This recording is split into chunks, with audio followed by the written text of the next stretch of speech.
Ito ang nakakagulat, trending at pinag-uusapan nga ngayon sa mundo ng social media ang ilang mga litrato kung saan ilalabas ang dalawang political ads na maaaring makapagpaguho sa alyansa ng bagong Pilipinas ni Pangulong Bongbong Marcos, lalo't dalawa sa kanyang mga kandidato ay tila pumabor na rin kay Vice President Sara Duterte. Subalit tila ito umano ang isa sa mga balitang hindi nilalabas ng mainstream media dahil matatanda ang bago bumalik sa Pilipinas itong si VP Sara Duterte ay tila nagpahiwatig na ito na bukod umano sa ilang opisyal na inendorso kamakailan ni dating Pangulong Duterte ay may mangyayari pang political coalition sa dadaang mga araw bago ang eleksyon 2025 dahil may panibago umanong sasapi mula sa ilang partidong hindi inaasahan ng mga politiko, lalo't mukhang hindi rin umano nagkataon na halos sabay lumabas kahapon ang ilang mga litrato ni VP Sara Duterte kasama sina Camille Villar at presidential sister na si Amy Marcos na matatanda ang dating nasa partido ni Pangulong Bongbong Marcos. Ilan sa mga political expert ang nagsasabing tila ito raw ay isang political tactic ni Vice President Sara Duterte upang isalba hindi lamang ang kanyang impeachment trial na mangyayari oras na matapos ang 2025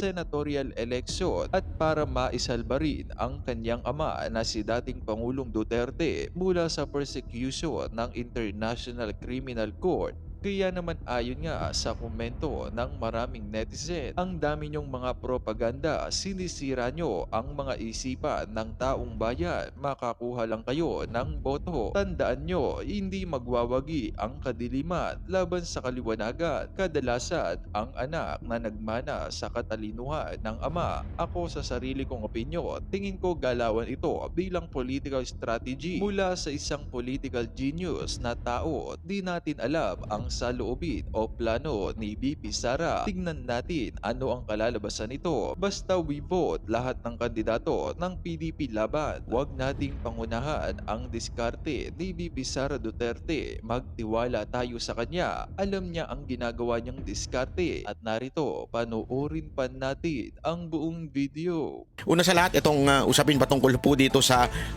litratong naglabasan yung kay VP Sara Duterte kasama ho si Senator Amy at saka si Camille Villar. Naku, eto tuloy. O, yan. Kumakalat ngayon ang mga litrato ni Vice President Sara Duterte na ini-endorso sina Camille Villar at Senator Amy Marcos. Pero ipinagkibit balikat lamang yan ng campaign manager ng Alyansa ng Bagong Pilipinas. Nasa frontline ng balitang yan si Mayan Los Baños. Pinag-uusapan ngayon sa social media ang larawang ito ni Vice President Sara Duterte kasama ang tumatakbong senador sa ilalim ng Alyansa para sa Bagong Pilipinas na si Camille Villar. Kasama rin sa litrato ang ama ni Camille na si Manny Villar. Pinost yan ni Attorney Harry Roque at may caption na "Politics is addition after all." Kumakalat din ang larawang ito na magkasama sina VP Sara at Senator Amy Marcos na kamakailan lang ay kumala sa alyansa. Kanina nga inilabas na ni Senator Amy ang endorsement video sa kanya ng bise. Ang hindi kaalyansa. Marami ang nagsasalita. Pero matatanda ang sinabi noon ni VP Sara na wala siyang i-endorsong kandidato sa Bilang Pilipino 2025. Nadala na ako, na-scam na ako, nabudol na ako. Hindi ako mag-endorso ng kandidato. Naku. Ano masasabi nyo dito? Ako medyo... Gusto nyo na real talk? Wag na lang, baka may masaktan. Mahirap pagka mag-real talk tayo dito. Alam nyo mga kababayan, hindi ko talaga alam kung anong dahilan na bakit nag-endorse si VP Sara Duterte. Alam nyo mga kababayan, if there is one thing about VP Sara Duterte, yan po yung siya ho ay unpredictable pagdating sa mga galawan niya sa politika. Alam mo yung sinabi niya yan, I think it was sa Hong Kong niya yung sinabi. Ayan po ay bago po magkaroon ng pagdukot o pagkidnap kay Pangulong Duterte. And I think dahil dun sa ginawa ni Senator Amy doon sa hearing at ginawa niya ng magandang hearing. To be honest, it is good. The hearing was so good. It was helpful. Kasi importante po yun. Dahil sabi ko nga sa inyo, yung labanan ngayon ay hindi lang labanan ng sigawan. Hindi lang po yan labanan na pang Pilipinas lang. Ang labanan po niyan ay international. So kung hindi ho pag-uusapan international ay mahirap po. Hindi nga, sabi nga nila, hindi kaya ginawa yung hearing ni Senator Amy para po sa konklusyon at ito po ay madala sa ICC para bilang ebidensya na there was an illegal arrest that happened, that it was not parang it didn't follow yung ating due process. Maaari. Actually, that's a good point. Okay? Maybe that's the deal. Okay? I really don't know between Senator Amy and BP Sara Duterte. But for me, okay, this is just for me. You may disagree and let's agree to disagree. Ika nga. Tayo ay pwede naman po magsama-sama pa rin kahit we disagree on matters like this. Kasi may mga parang nakikita ako mga vlogger na lumilin doon sa parang gusto nila yung strategy na isama si Senator Amy. Basta for me, ako, itong masasabi ko lang dyan. Masasabi ko lang. One, ang nakikita kong dahilan ng iba na mga nagpo-post na mga vlogger, sinasabi nilang kailangan daw kasi dahil baka mahina yung sampung kandidato, ika nga. Ibig sabihin yung Duterte, di ba? Ibig sabihin posible na baka naman kailangan natin ng mas malakas, di ba? Ika nga. Okay? Pero gayon pa man, para sa akin, panindigan natin. Ako naniniwala Naniniwala na kaya. May 11 ng eleksyon, di ba? So we have more time to convince people. Ang ngayon, ang dating parang we lose hope doon sa di ba? To lose hope dito sa issue na hindi kakayanin ng 10 kandidato natin. Huwag ganun. Para sa akin, napuprostrate ako kung ganun ang perspektibo natin. Di ba? O, tuloy muna natin to. Ako, nabudol na ako.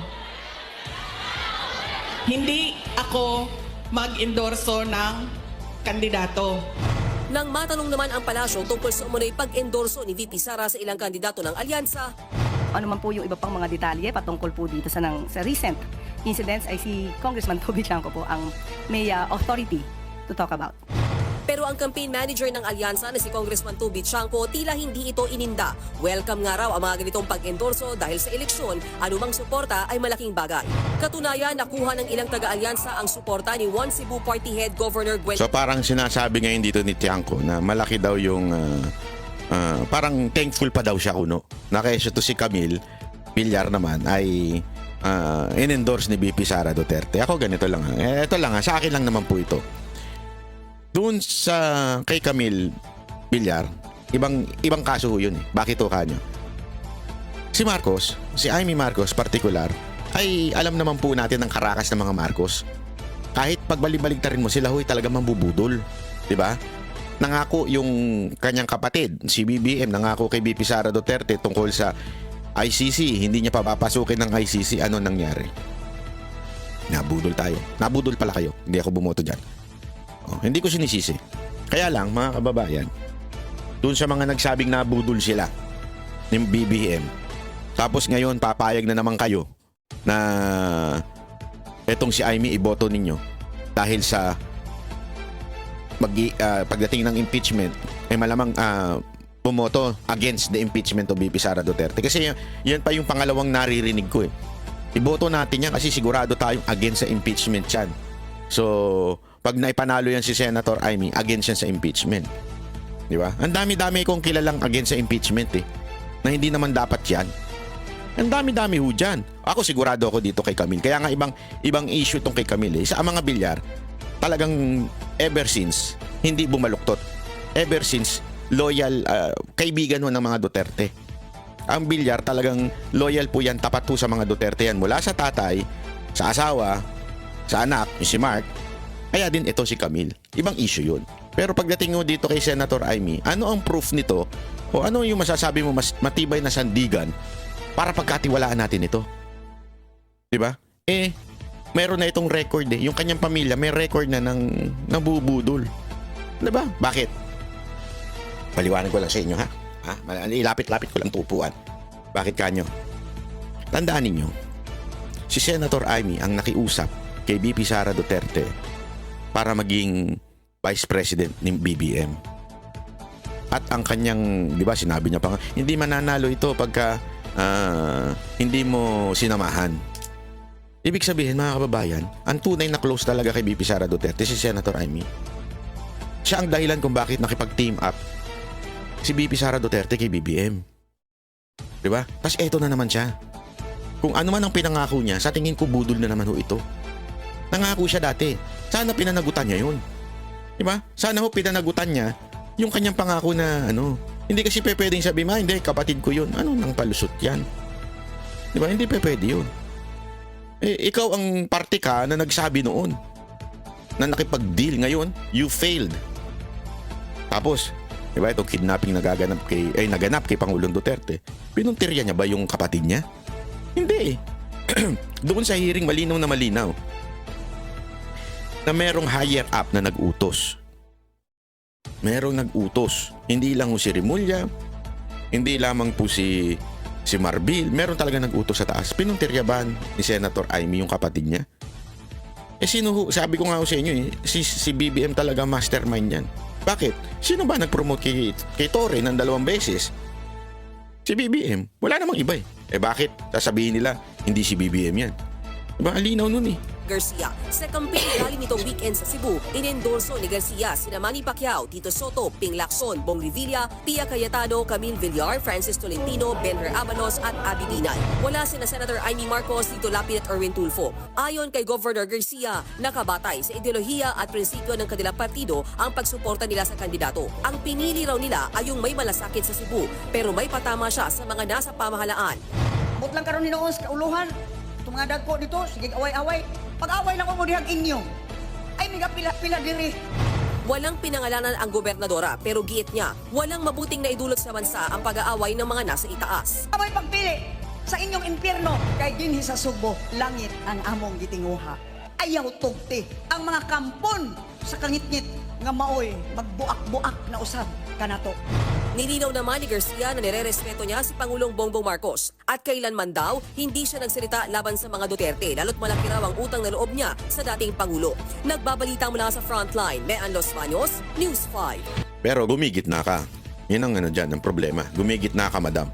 So, whatever palusot mo na kesyo, hindi ka namumulitika, ayaw mo ng politika, the mere fact na ang mga pinili mong mga senatorial ay galing sa alyansa, nagsalita ka na. Ayaw mo lang papahamak. Kasi syempre, alam mo naman, pag ngayon kinontra mo ang administrasyon, delegates ka. Totoo naman So ibig sabihin, ikaw ang namumulitika, Madam Gwen, Madam Governor Gwen. Bakit? Kasi ayaw mong panindigan ng tama. Alam mo na tama, kaya ka nga hindi bumanat sa mga Duterte. Alam mong meron tama si Pangulong Duterte.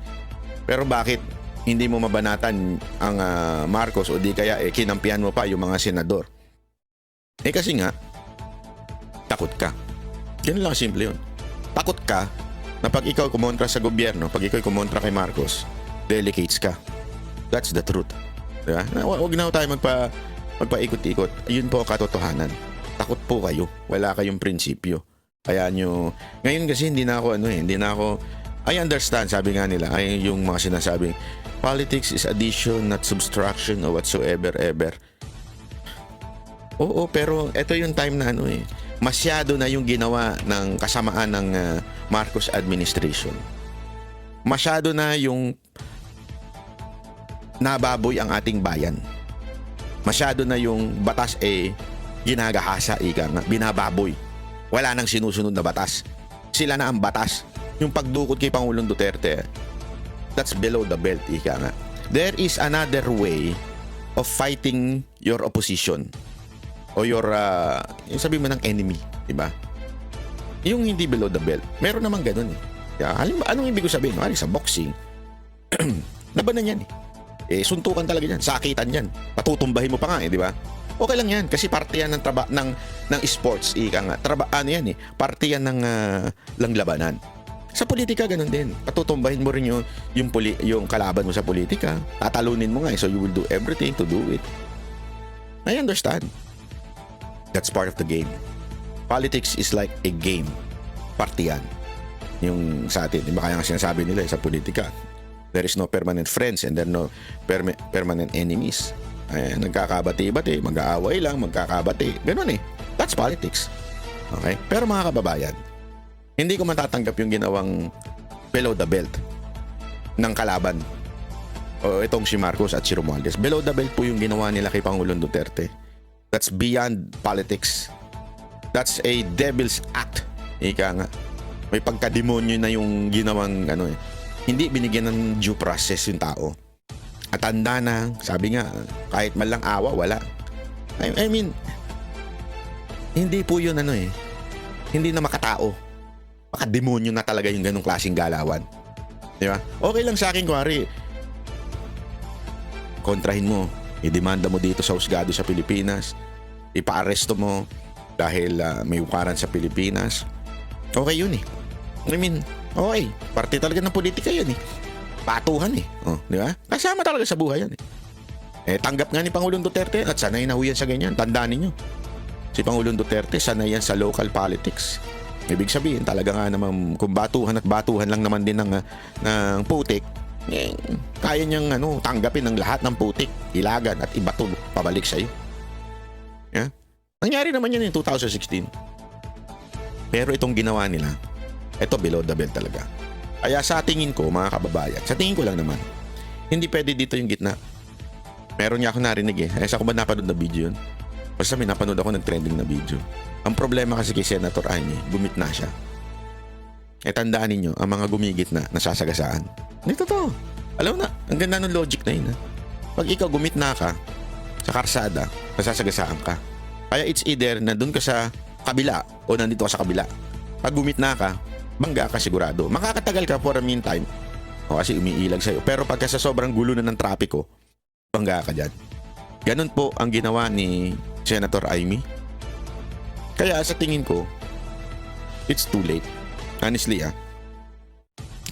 yung ginawa niyang hearing, ilang beses ko na nilabas sa vlog ko na yan, na gusto ko yung ginawa niya. Let's give credit to her sa paggawa nun.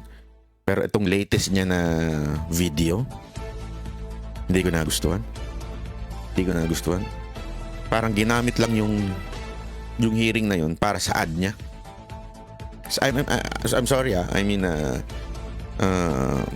suportado ko si BP Sara Duterte, suportado ko mga Duterte. I will never stop supporting the Duterte paging sa 2028. Pero I think medyo mali itong desisyon na ito. Sa tingin ko hindi maganda at hindi makakabuti sa paninindigan ng Duterte. I really hope, I really hope PDP as well as the entire leadership of Duterte team will not accept Senator Amy. Kasi this is not about just Duterte and Marcos. This is about standing on the right issue. Standing on the principled policy. Ibig sabihin nyo may prinsipyo na polisiya. Wala ho niyan si Amy. Sorry wala ho si Amy dun sa prinsipyo. Kasi kung talaga may prinsipyo siya, pinuntir niya na kapatid niya. Alam niya na nagiging inutil na yung kapatid niya. Bakit di niya madiretso? Bakit di niya sabihin? Because it's understandable. She is protecting her brother. Period. It will never change. So whatever issue na dumating sa buhay natin sa Pilipinas particular na, hindi na magbabago yung kanyang pananaw doon. She will always protect her brother. Paulit-ulit yun. She will always protect her brother no matter what. So lagi niyang ilulusot yung kapatid niya sa mga katarantaduhang ginagawa nito. So, in other words, hindi ho prinsipyo yun. Diba?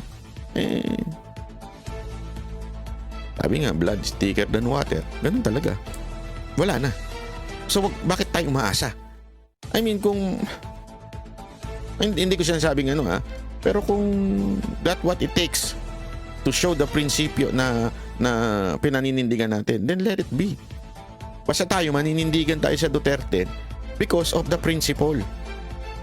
More than anything else, whether we win or lose, prinsipyo ang ating paninindigan dito. Hindi lang kasi winnable.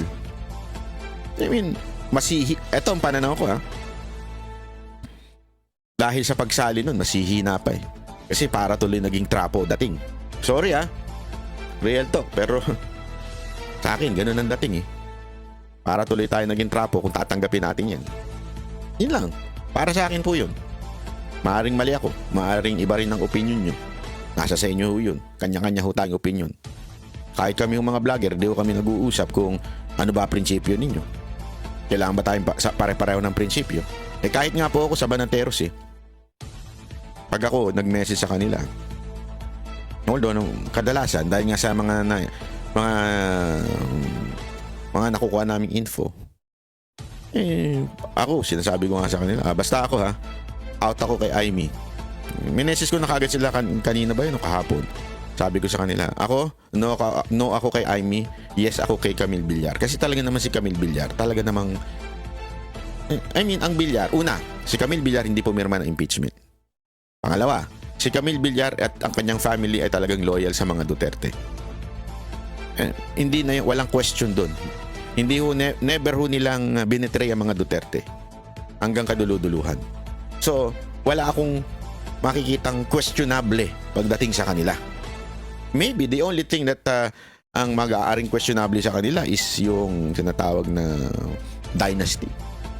Sa akin, dynasty, sa tingin ko naman hindi masama per se. Diba? Ang dynasty per se hindi masama kasi maaari namang may mga talagang pamilya na maayos. Bakit hindi natin boto lahat? Kahit tumatakbo pa silang lahat. Di ba? Pero meron din naman pamilya hindi maayos. It's more than sa akin lang hindi po hindi ho yun basihan. Okay? Hindi ho yun basihan para hindi ko suportahan si Camille Villar. Para ho sa akin sinusuportahan ko ho yun. Kaya yun lang naman po sa akin.